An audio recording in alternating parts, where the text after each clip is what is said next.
Assalamualaikum warahmatullahi wabarakatuh. Baik, kami dari kelompok 3 akan menjelaskan materi tentang interval dalam bilangan real yang beranggotakan 5 orang. Yang pertama, Arifin Kurniawan. Yang kedua, Regina Desi Yusri.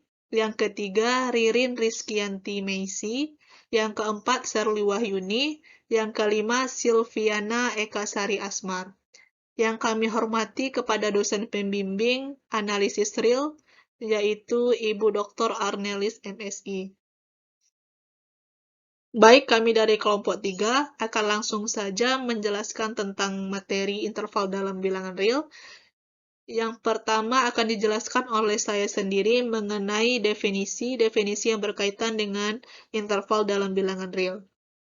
Kita misalkan A, B anggota dari bilangan real dengan A kecil dari B.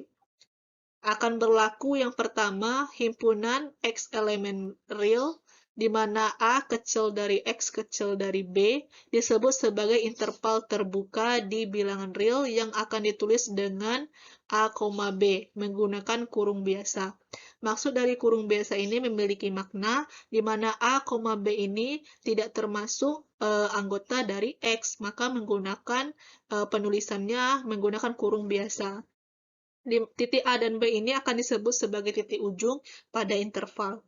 Yang kedua, himpunan X elemen R, di mana A kecil sama X kecil sama B akan disebut sebagai interval tertutup di bilangan real, yang akan kita tulis sebagai A, B menggunakan kurung siku-siku. Kenapa menggunakan kurung siku-siku? Karena nilai A dan B ini termasuk bagian dari himpunan X.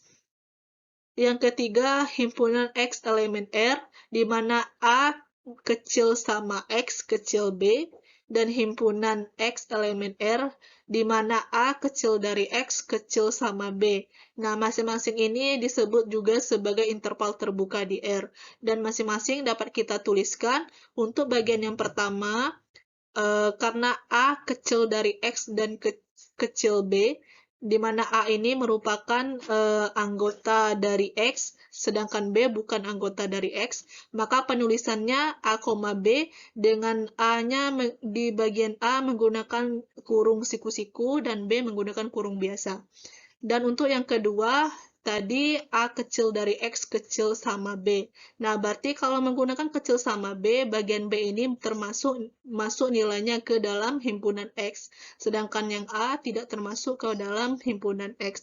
Sehingga untuk penulisannya, A, B-nya, A-nya menggunakan kurung biasa, sedangkan B-nya menggunakan kurung siku-siku.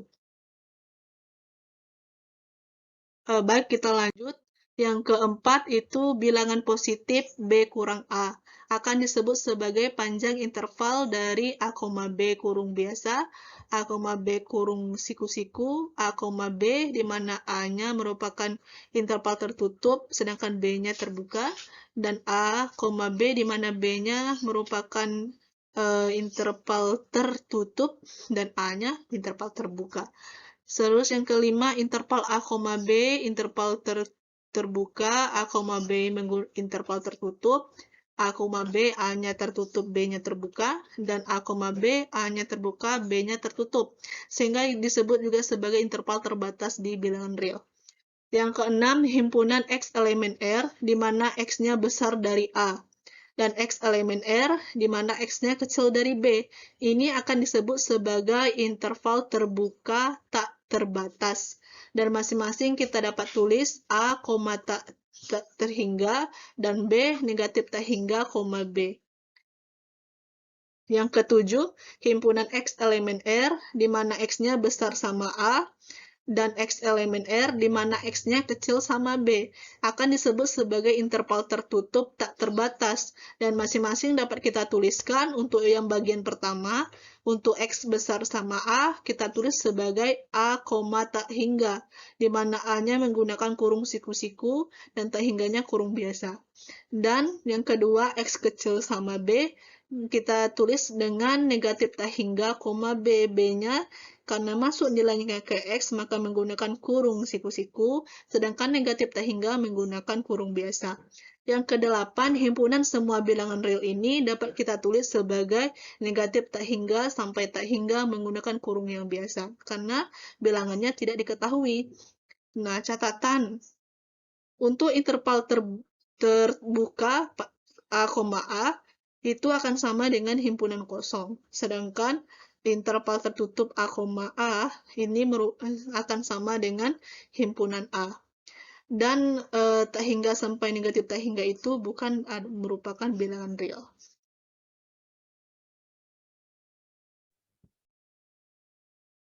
Oke, di sini saya Ririn Rizkyanti Meisi akan menerangkan tentang sifat interval susut.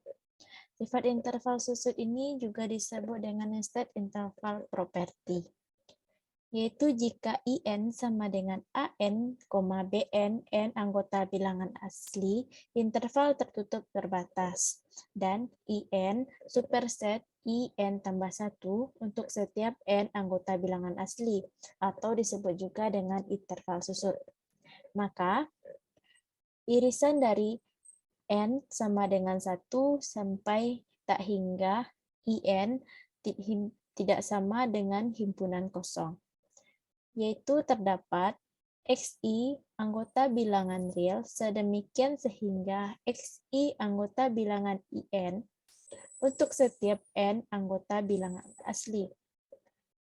Untuk selanjutnya, jika panjang IN sama dengan BN dikurang AN memenuhi infimum himpunan dari BN dikurang AN, N anggota bilangan asli sama dengan 0. Maka elemen berserikat XI tersebut tunggal.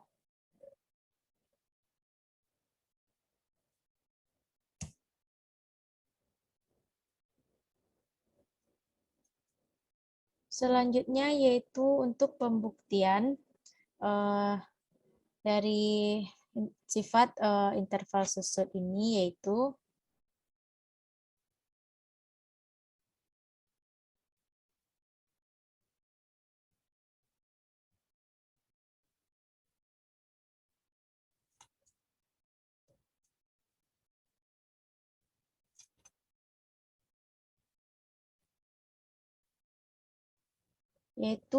dibentuk himpunan A sama dengan AN, N elemen bilangan asli. Jelas A tidak sama dengan himpunan kosong, sebab A1 anggota bilangan A dan A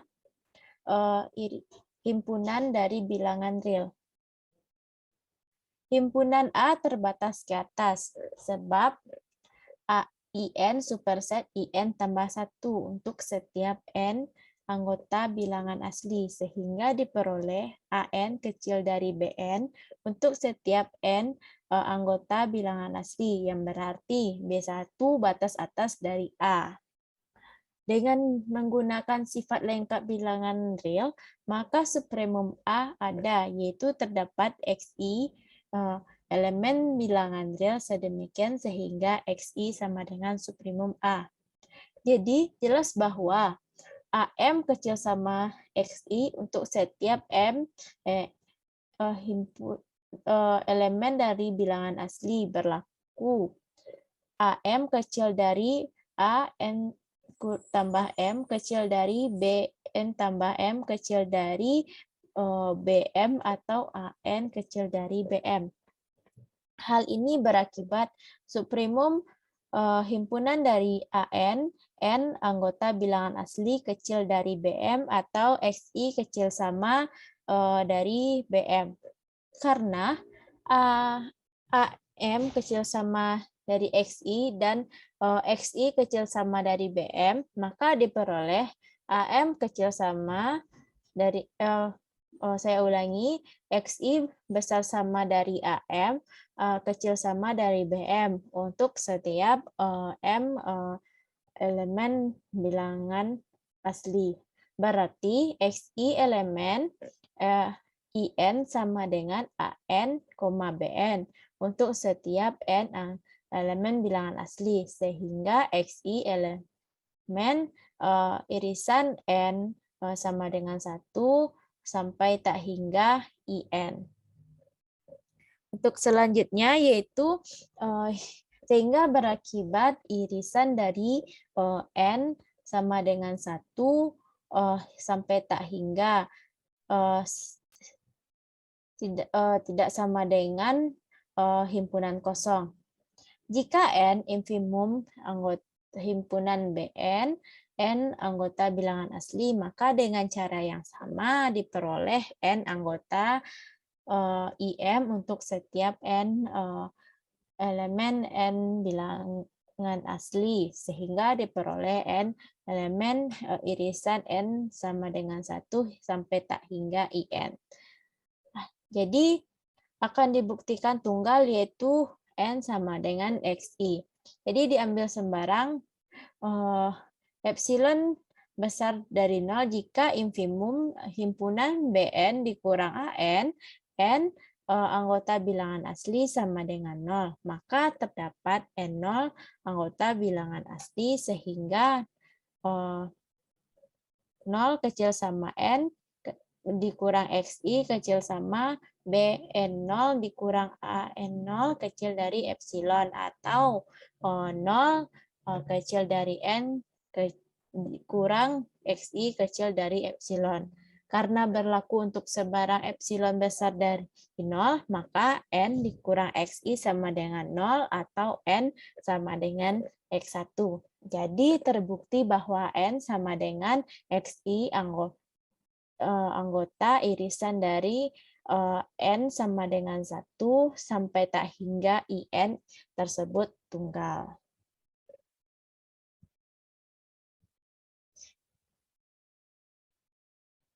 Jadi sekian presentasi dari saya.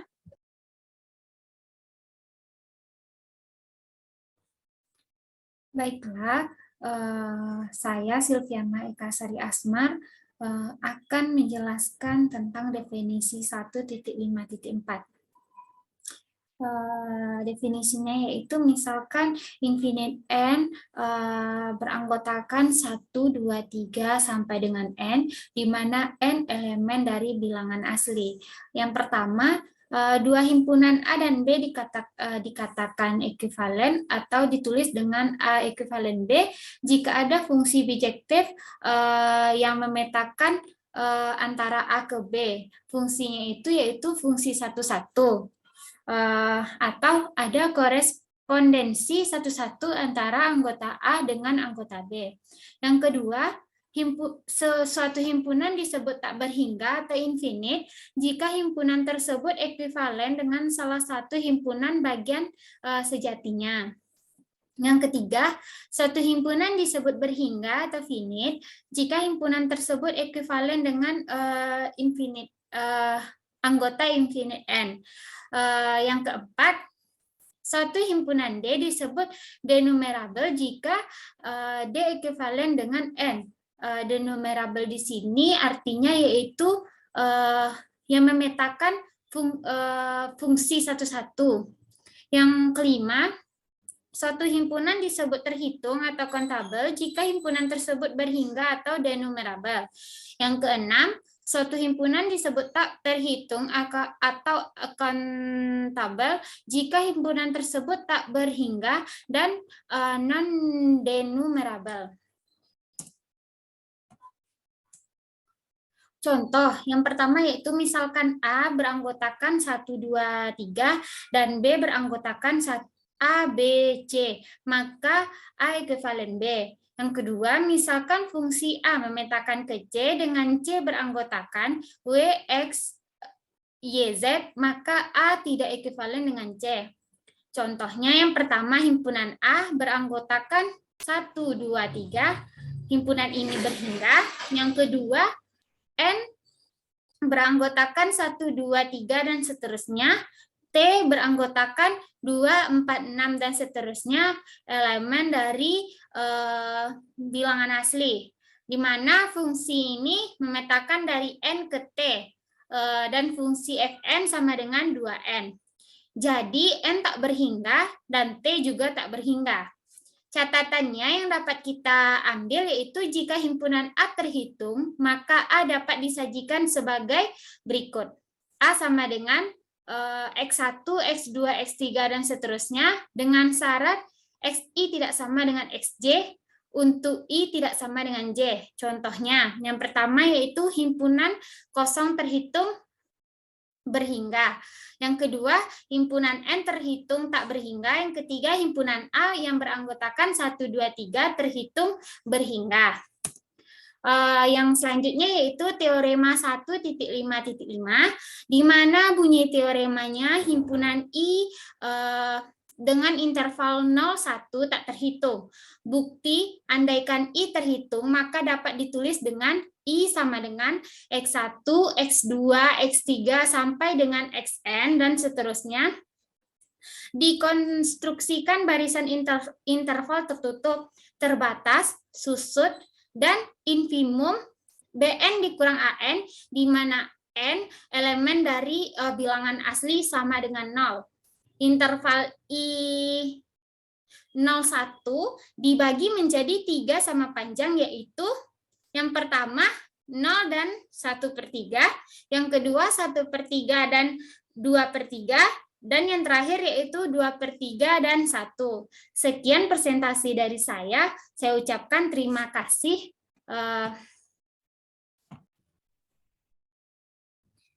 Selanjutnya, pembuktian teorema 1.5.5.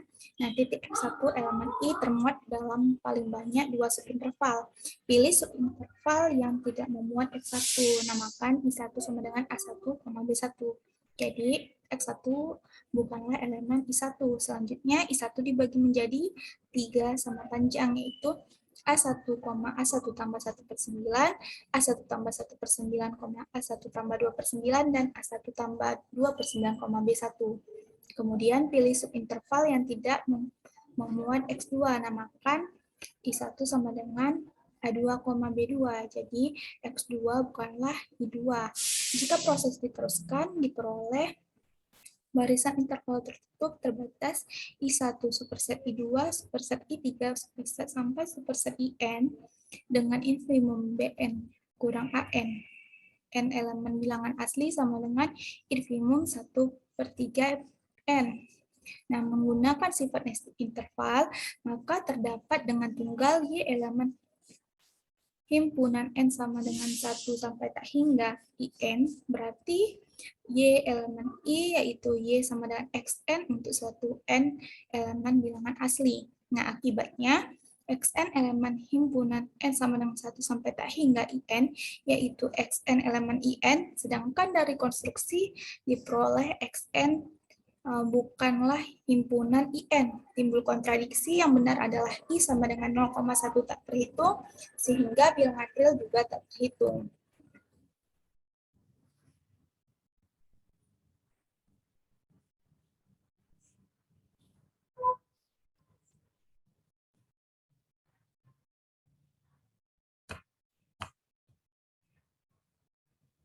Nah, selanjutnya titik klaster. Nah, definisi 1.5.6, titik klaster atau titik kumpul, atau juga dinamakan titik akumulasi ataupun titik limit. Nah, misalkan diberikan subset tak kosong S, subset bilangan real, titik X elemen bilangan real disebut titik klaster, jika setiap persekitaran VI X sama dengan X kurang epsilon, X tambah epsilon memuat paling sedikit satu titik anggota S yang tidak sama dengan X. Dengan kata lain, X titik klaster S jika untuk setiap epsilon lebih dari 0 berlaku VX irisan S kurang himpunan X tidak sama dengan himpunan kosong, atau VX irisan himpunan X kurang S tidak sama dengan himpunan kosong. Nah, teoremanya X titik klaster S jika untuk setiap N elemen bilangan asli terdapat Sn elemen S, demikian sehingga mutlak Sn kurang X lebih dari 0 kurang dari 1 per N. Nah, contohnya, misalkan S 0 sama dengan 0,2. Tentukan semua titik klaster dari S.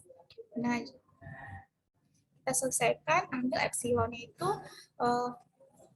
lebih dari 0. Maka V 0 sama dengan 0 kurang epsilon, 0 tambah epsilon. Sama dengan negatif epsilon, epsilon. Maka 0 dan merupakan titik klaster S dan 0,2 bukanlah elemen dari S. Demikian juga bahwa 1/2 merupakan titik klaster S dan 1/2 elemen S, dan setiap anggota dari S merupakan titik klaster dari S. Nah, contoh yang kedua, misalkan A itu 1,2, gabungan 4. Apakah 4 titik klaster dari A? Nah, penyelesaiannya persekitaran epsilon dari 4 adalah V epsilon 4 sama dengan 4 dikurang epsilon, 4 ditambah epsilon. Nah, misalkan kita ambil epsilonnya itu 1/2, maka V 4 sama dengan 4 kurang epsilon, 4 tambah epsilon. Nah, sama dengan 4 kurang 1/2, 4 tambah 1/2. Sama dengan 3, 1/2, 4, 1/2. Sehingga diperoleh bahwa 3, 1/2, 4, 1/2, irisan 1,2 dikurang 4. Sama dengan bukan himpunan kosong. Jadi 4 bukanlah titik klaster. Nah, contoh selanjutnya, misalkan B-nya 1 per N, di mana N itu bilangan asli sama dengan himpunan 1, 1/2, 1/4, dan seterusnya. Tunjukkan bahwa 0 itu titik klaster B. Nah, kita selesaikan, ambil sembarang epsilon itu lebih dari 0. Nah, menurut sifat Archimedes, terdapat N elemen bilangan asli, sehingga 1 per N lebih dari 0 kurang dari epsilon. Nah, persekitaran titik 0 adalah V0 sama dengan negatif epsilon, epsilon. Nah, persekitaran ini memuat 1 per N yang merupakan anggota dari B selain 0. Jadi, 0 ini merupakan titik klaster dari B.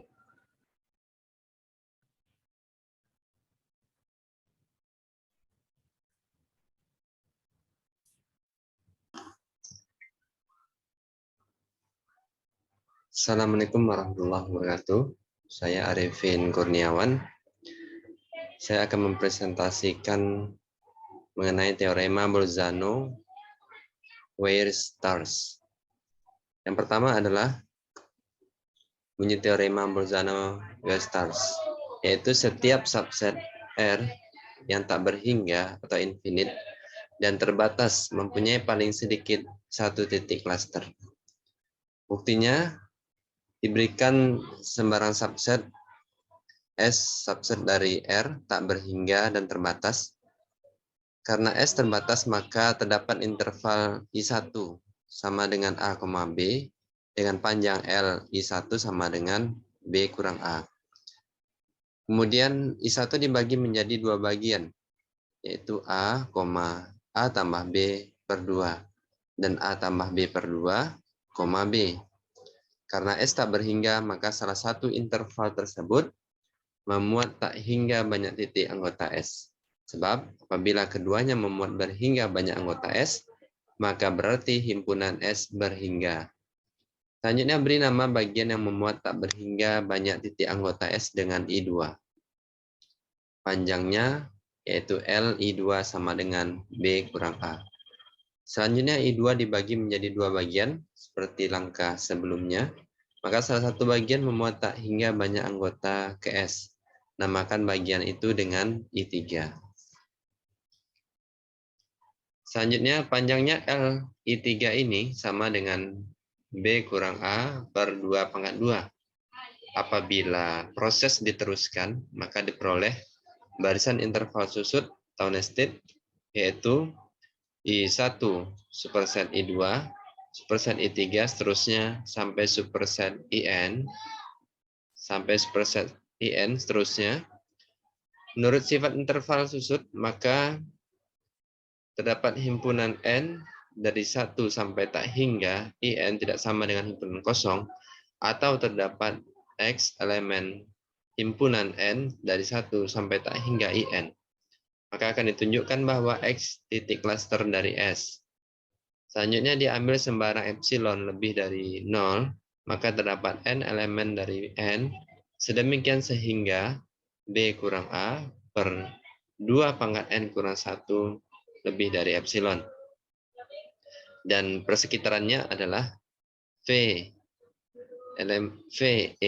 sama dengan X kurang epsilon, X tambah epsilon. Karena X elemen IN dan L dari IN sama dengan B kurang A per 2 pangkat N kurang 1 lebih dari epsilon, maka IN subset dari VEX, karena IN memuat tak hingga banyak titik anggota S, maka VEX memuat tak hingga banyak titik anggota S yang tidak sama dengan X. Jadi X merupakan titik klaster. Baiklah, demikianlah presentasi dari saya. Ucapkan terima kasih. Assalamualaikum warahmatullahi wabarakatuh.